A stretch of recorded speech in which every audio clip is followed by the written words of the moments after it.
বন্ধুরা দেখুন, আমার ভাগ্নে ভেড়িতে চলে এসেছি। তো ভেড়িতে দেখুন কলা গাছ রয়েছে, স্বাভাবিক ব্যাপার, এটাই থাকে। আর দেখুন শস্য, চাষির হাতে চাষির ছোঁয়ায় ভেড়ি পাড়েও শস্য তৈরি হয়েছে, সেটাই দেখানোর জন্য আপনাদের ভিডিও করলাম। দেখুন চারি ধার দিয়ে, ওই ধরে নিন আপনি 5 কাঠা জমি দিয়ে শস্য হয়, মানে 5 কাঠা জমি শস্য হবে কেন, কত জমি হবে? হ্যাঁ 5 কাঠা বেশি হয়, প্রায় 10 কাঠা জমি শস্য রয়েছে, বুঝতে পারছেন। শুধু ভাগ্নে কী করেছিল, বর্ষা যখন ডুবে গেছিলো জায়গাটা পরিষ্কার করে, হ্যাঁ অল্প ময়লা থাকে কারণ কি ডুবে গেছিলো, এবার ডুবে অনেক ক্ষতি হয়েছে, মাছ বেরিয়ে গেছে, পুরো পার পরিষ্কার ছিলোই বলে চলে, যা একটু জঙ্গল ছিল পরিষ্কার করে দিয়ে শস্য ছড়িয়েছে। দেখুন শস্য ফুল পড়ে গেছে, কিছুদিনের মধ্যে পেকে যাবে। ও সুন্দর সুন্দর। তো এটা হচ্ছে অনেক কষ্টের ফসল। আমরা চাষি মহল থেকে যে সমস্ত ফসল আপনাদের ঘরে তুলে দিই রান্নার মশলা হিসেবে বা রান্নার কাজে বা খাওয়ার কাজে, অনেক সময় দেখা যায় মানুষ সে সমস্ত ফসল হাত থেকে পড়ে গিয়ে তোলে না, যত্ন করে না। বন্ধুরা একটু যত্ন করবেন, বহুত কষ্টে।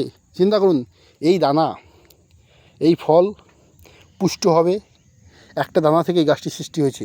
দেখুন এতগুলো ফল হবে, ধরে নিন আপনি 50 গ্রাম শস্য হবে একটা গাছ থেকে, অর্থাৎ একটা শস্য থেকে 50 গ্রাম শস্য পরিণত হয়েছে। এই শস্য যখন আপনার কাছে গিয়ে পৌঁছাবে তখন আপনি রান্নার কাজে ব্যবহার করতে পারেন মশলা হিসাবে।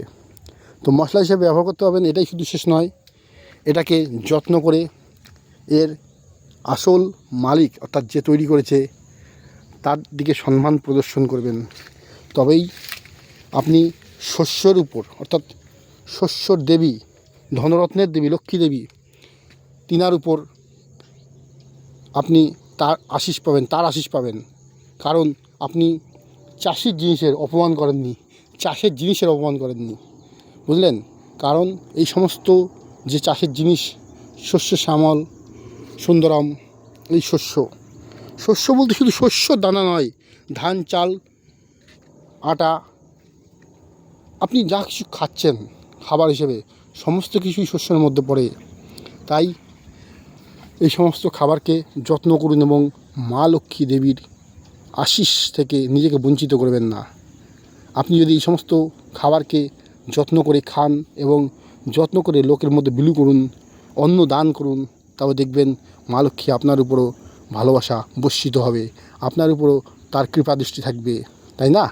সুতরাং আমরা আশা রাখবো চাষি মহল থেকে আপনারা সর্বদা সর্বসময় চাষির পাশে থাকবেন, ফসলের সাথে যত্ন নিয়ে খাওয়া দাওয়া করবেন। রাখছি বন্ধু, সবাই ভালো থাকবেন।